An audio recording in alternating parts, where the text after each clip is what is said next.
O empresário Gordon Gould teve ensejo de expressar-se dizendo que para ele uma das coisas mais importantes destes tempos do mundo é a contabilidade de débitos e créditos.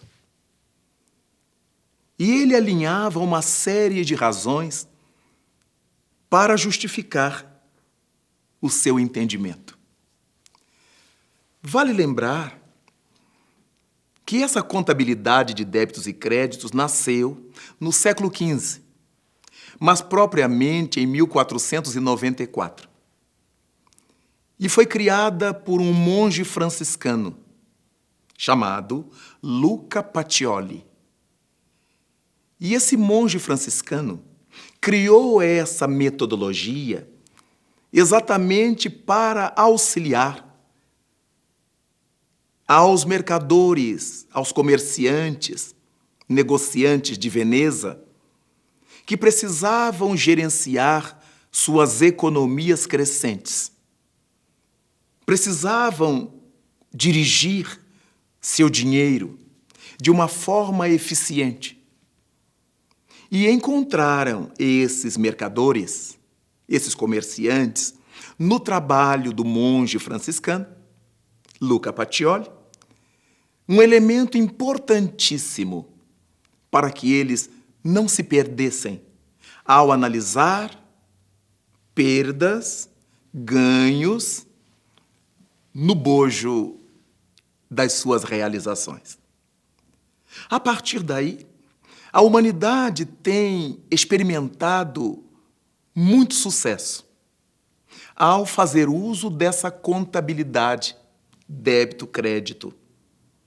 Isso entrou de tal modo na vida das comunidades, do mundo inteiro, que hoje faz parte dos cursos de contabilidade, de economia, de administração, e usamos essa maneira de pensar, essa metodologia de lidar com valores no nosso cotidiano. Falamos em outros contextos a respeito de débito e crédito. Em termos morais, você tem débito comigo, eu tenho crédito com você. Você tem créditos para comigo e eu tenho débitos para com você. A partir disso, a ideia de Luca Pacioli espalhou-se pelo mundo. E é tão importante verificarmos que todos nós, de uma maneira ou de outra, teremos o nosso tempo de prestar contas do que estamos fazendo da nossa existência. Não foi à toa que Jesus Cristo um dia exprimiu-se dizendo que o administrador daria conta da sua administração. Quando pensamos em administração, não é apenas a administração de negócios, de dinheiros, mas, nesse sentido amplo, é a administração de nossa vida. E se não sabemos bem administrá-la, certamente contrairemos débitos. Se conseguirmos bem administrar nossa vida, teremos os créditos decorrentes de nosso juízo, de nossa boa ação, da grandeza que criamos com a nossa vida na terra. Por isso é que nos cabe refletir, nos cabe pensar nessa dinâmica da vida de todos nós e de cada um em particular, que nos remete sempre a fazer esse balanço entre os créditos que a divindade nos confiou e os débitos que nós contraímos em face ao mau uso ou ao desuso desses créditos divinos. É por isso que percebemos que cada vez que nós usamos mal, por exemplo, o crédito da palavra, usamos mal o nosso falar, adquirimos débitos para o futuro. Cada vez que utilizamos mal o crédito da visão, criamos problemas para o nosso amanhã. O crédito dos nossos pés, da nossa inteligência, das oportunidades sociais, tudo isto vai fazendo parte dos elementos de que dispomos na Terra para viver da melhor maneira. Você sabe quantas bênçãos a vida lhe ofereceu e lhe oferece: a família, os amigos, o trabalho, a saúde, as oportunidades variadas. E não se justifica que, diante de tantas oportunidades, façamos mau uso. Nada obstante, muitas vezes, em nome da nossa loucura, da nossa inconsciência, acabamos por usar mal os créditos que a divindade nos confiou. E teremos que acertar isso um dia.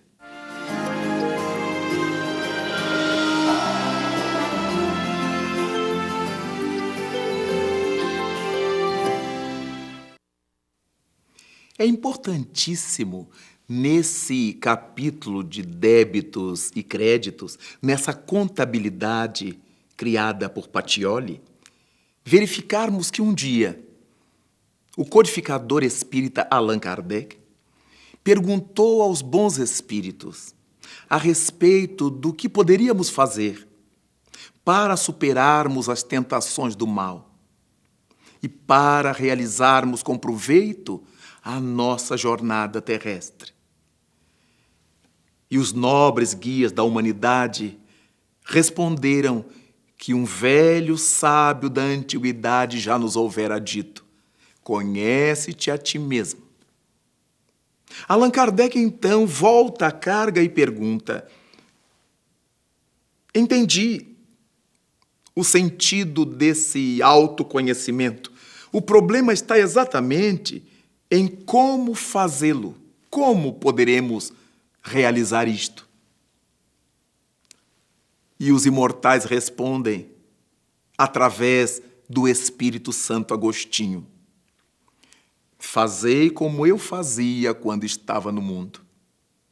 Ao final de cada dia, fazia o levantamento de como eu houvera vivido.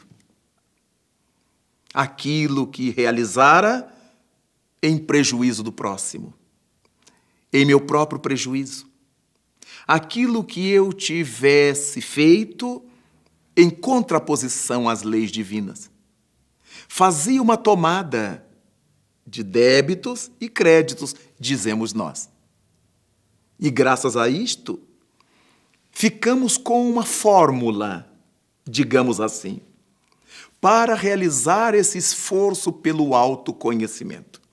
Não é fácil, porque quase sempre nós nos ocultamos de nós mesmos, ou pelo menos tentamos fazê-lo. E ao nos ocultar de nós mesmos, vamos dando desculpas que nada desculpam para os nossos atos.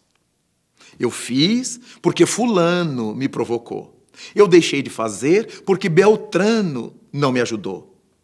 Vamos sempre empurrando para longe, jogando para fora de nós as responsabilidades que são nossas. Na medida em que queremos nos conhecer, de fato, assumimos nossas falhas e nossos acertos. Aquilo que nós erramos, colocamos num prato simbólico de uma balança. E aquilo que nós acertamos, colocamos no outro prato da balança. A partir daí, teremos o estabelecimento do peso entre débito e crédito, o que nos sobrará. Quando estamos fazendo esforços por nos conhecer, não nos envergonhamos dos erros que ainda cometemos e nem queiramos fugir. e nem queremos fugir dos acertos que empreendemos. Há coisas maravilhosas que nós já fazemos. Para que esconder isso de nós? Para que fingir que não fazemos? Mas ainda há muita sombra nas nossas atitudes. E por que tentar ocultar isso de nós? Se nós carregarmos uma mazela, uma ferida, e negarmos que a conduzimos, quando é que vamos tratá-la? O mais especial é quando nós assumimos que levamos uma chaga aberta, porque então muitos se apresentarão para nos ajudar nesse processo do tratamento.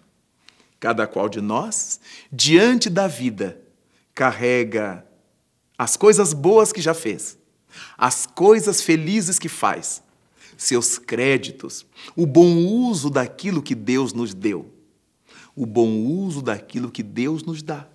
São créditos.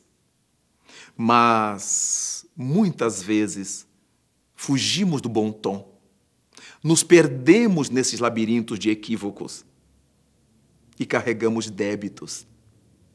Não há nenhum motivo para a desesperação.